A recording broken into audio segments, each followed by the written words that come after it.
Hola, bienvenidos a Interesante. En el mundo hay personas muy buenas, pero también muy malas. Estos son los 5 hombres más asesinos de la historia. Número 5. Pedro Alonso López, el monstruo de los Andes.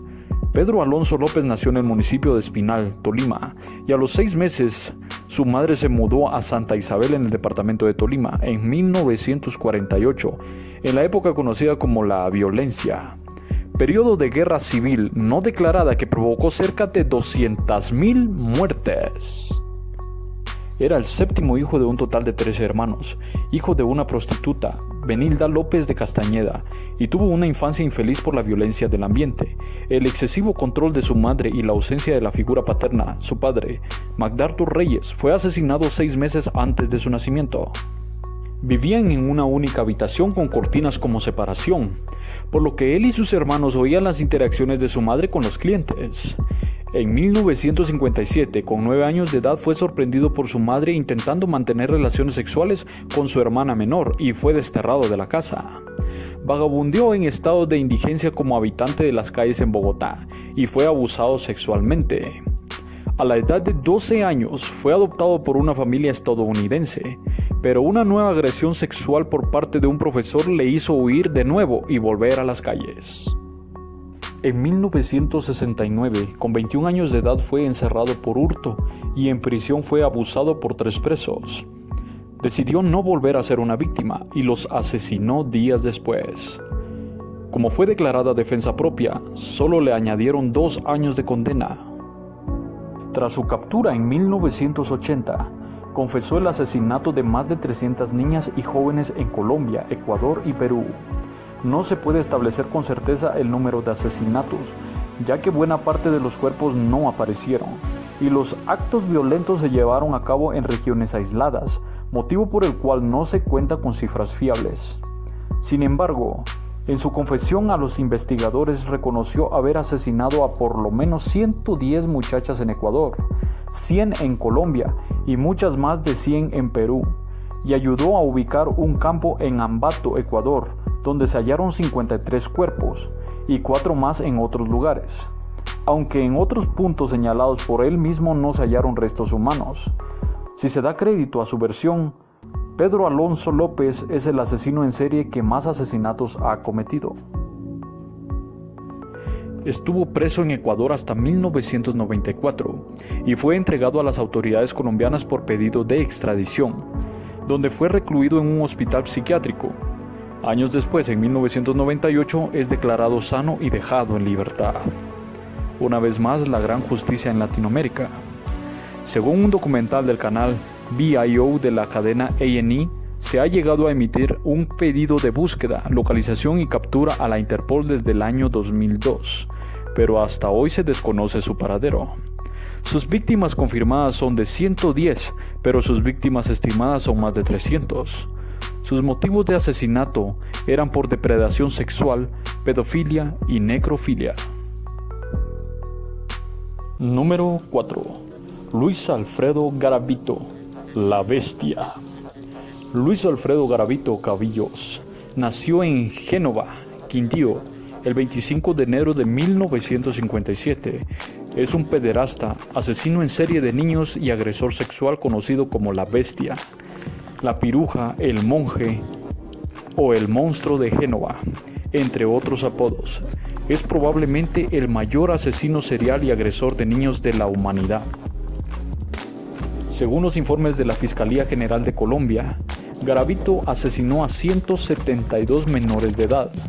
El organismo judicial cree que fueron más víctimas debido a sus propias confesiones, ya que a mediados del mes de agosto de 2003 admitió haber asesinado a otras 28 personas, 23 niños y 5 adultos.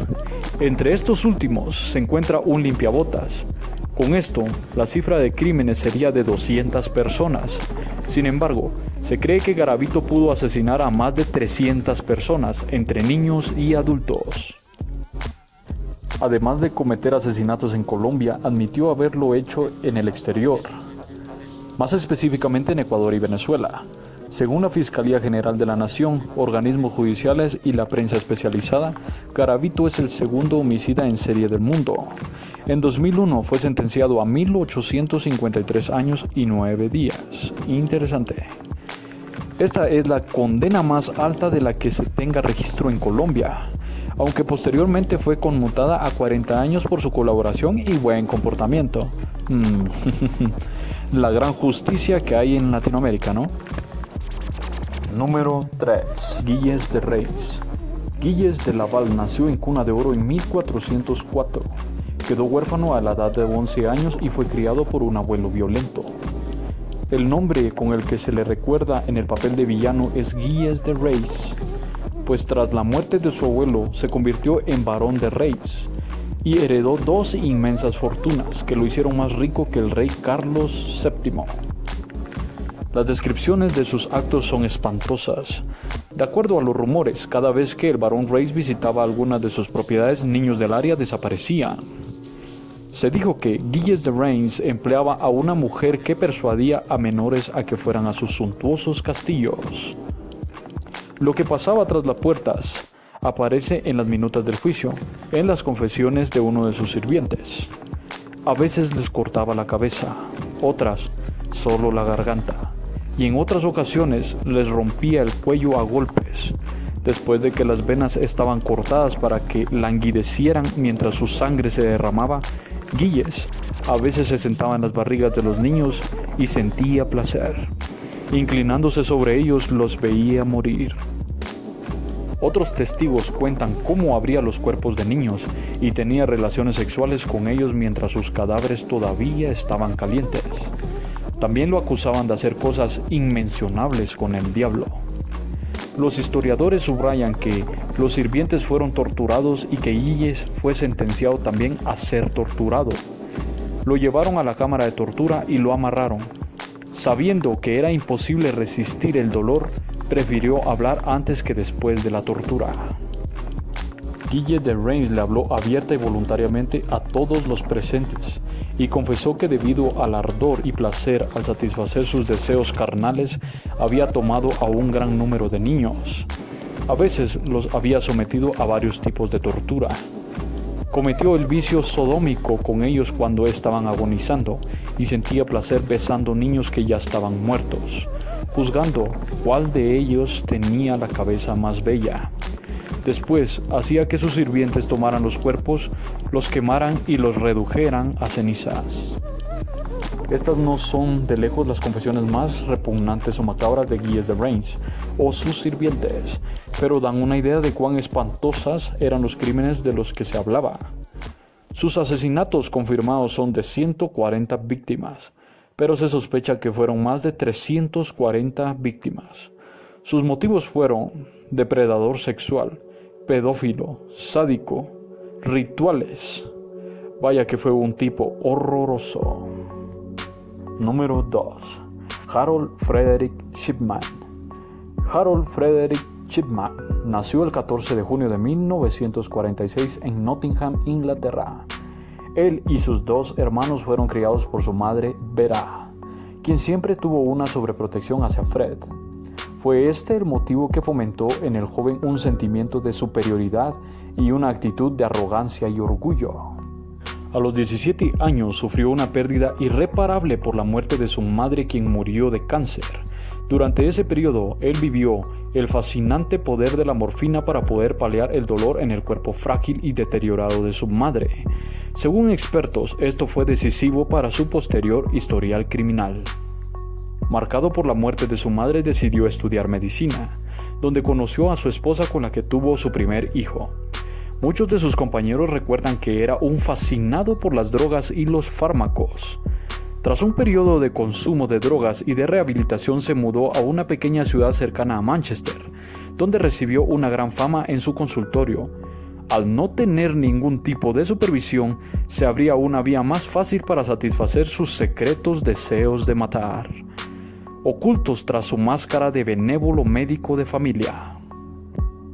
Durante esta etapa, jugó con la buena fe de sus pacientes, endiosado por su facultad para salvar o quitar vidas, decidiendo a su antojo y capricho. Mataba a sus víctimas inyectándoles sobredosis de morfina. Solía elegir a personas indefensas, de edad avanzada, en su mayoría mujeres que sobrepasaban los 75 años. El propio Shipman extendía los certificados de defunción. No fue hasta la muerte de Caitlin Glundy, de 81 años y exalcaldesa de la localidad, que alertó a la policía por parte de la hija de la fallecida, quienes empezaron a investigar sobre las tenebrosas prácticas del Dr. Shipman. Las investigaciones policiales dieron resultados de que los análisis forenses revelaron que la señora Grundy había muerto por sobredosis de morfina. Cuando detuvieron a Harold Shipman, tenía registrados en consulta cerca de 3,000 pacientes. Los agentes advirtieron su arrogancia cuando él les puntualizó que era un ser superior. El Doctor Muerte, así apodado, nunca admitió su culpabilidad. Después de ser sentenciado a cadena perpetua, el 13 de enero de 2004, Harold Shipman se suicidó ahorcándose en su celda de la prisión de Wakefield. Se han manejado diversas hipótesis para explicar las atrocidades de este asesino en serie. Janet Smith, la magistrada al frente del informe oficial sobre los asesinatos, señaló que probablemente Shipman era sin más un adicto al crimen, ya que tiene 218 asesinatos confirmados, pero se sospechan más de 468 víctimas. Número 1. Tuck Bedram o Buckram. La historia de Tuck Bedram, el mayor asesino en serie de todos los tiempos, con más de, escúchalo bien, 931 víctimas en su haber entre los años de 1790 a 1840. Este hombre, si le podemos llamar así, fue el último líder de la temida secta de los Tucks, considerada la primera mafia del mundo, que operó en India desde la Edad Media hasta comienzos del siglo XIX, junto a otros 25 Tucks. Conseguía hacer falsas amistades con los peregrinos hasta ganarse su confianza. Cuando los viajantes permitían a los ladrones unírseles en su travesía, el grupo de Tucks los mataba tras desvalijarlos. Su método para darles muerte era la estrangulación con un pañuelo amarillo ceremonial llamado rumal. Los Tucks escondían los cadáveres enterrándolos o algunas veces arrojándolos dentro de algún pozo. En las filas de este temido grupo se encontraban hindúes y musulmanes, que transmitían sus modus operandi de generación en generación y la jefatura del mismo, a través del legado.